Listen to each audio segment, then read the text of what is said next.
पंजाब ने दिल जीत लिया, नहीं दिमाग भी जीत लिया। जब मुंबई इंडियंस भले ही मैच 2 बजे खत्म हुआ, मगर मुंबई वाले को फैंस का ऊपर, मुंबई वाले के ऊपर 12 बजा। तू समझा? हाँ। नहीं तू समझा नहीं, क्योंकि मुंबई पंजाब की बल्लेबाजी भाई बेहतर था, यानी कि गजब था बल्लेबाजी। अगर बात करें कल का बल्लेबाजी में, शेर सैयर की जितना भी तारीफ करे, बड़ाई करे उतना कम है। क्योंकि शेर सैयर के बारे में भाई कोई सोचा भी नहीं होगा कि इस तरह शेर सैयर हो सकते हैं। यानी कि शेर अय्यर ने सबको बतला दिया, सबको दिखला दिया कि भाई मैच जीतने से सेलिब्रेशन करने से कुछ नहीं होता। यानी कि ऐसा नहीं है कि आप सेलिब्रेशन करोगे।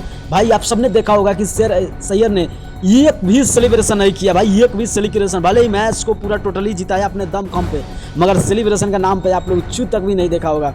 भले ही लास्ट में आके शेर सैयर ने हेलमेट निकाला, सबसे हाथ मिलाते हुए मुस्कुराते हुए गया, मगर शेर सैयर का भाई ये देखकर मेरे को गजब का लगा कि भाई शेर सैयर इस तरह की लेवल का है इंसान है। अरे भाई वो क्योंकि जब भी कहीं खेलते हैं भाई, मुंबई इंडियंस से जय ट्रॉफी में खेला तो जय ट्रॉफी की जिता दिया, चैंपियन ट्रॉफी जिता दिया, और केकेआर से खेला तो ट्रॉफी जिता दिया, दिल्ली से मुंबई इंडियंस, दिल्ली उसके फाइनल में पुगा दिया, और पंजाब को फाइनल पुगा दिया। भाई गजब की यारी, जितना भी तारीफ किया जाए उतना ही शेर सैयर के लिए कम है। और शेर सैयर का शायद बल्लेबाजी और इनका इमोशनल देकर सबका मन जीत लिया होगा। भाई पंजाबी होते हैं भाई, पंजाबी बल्ले वाले करते हैं। तो आप लोग क्या सोचते हैं पंजाबी या किसी के बारे में, शेर सैयर के बारे में आप कमेंट कर देना। कौन सा टीम फाइनल जीतेगा आप उसका भी कमेंट कर देना।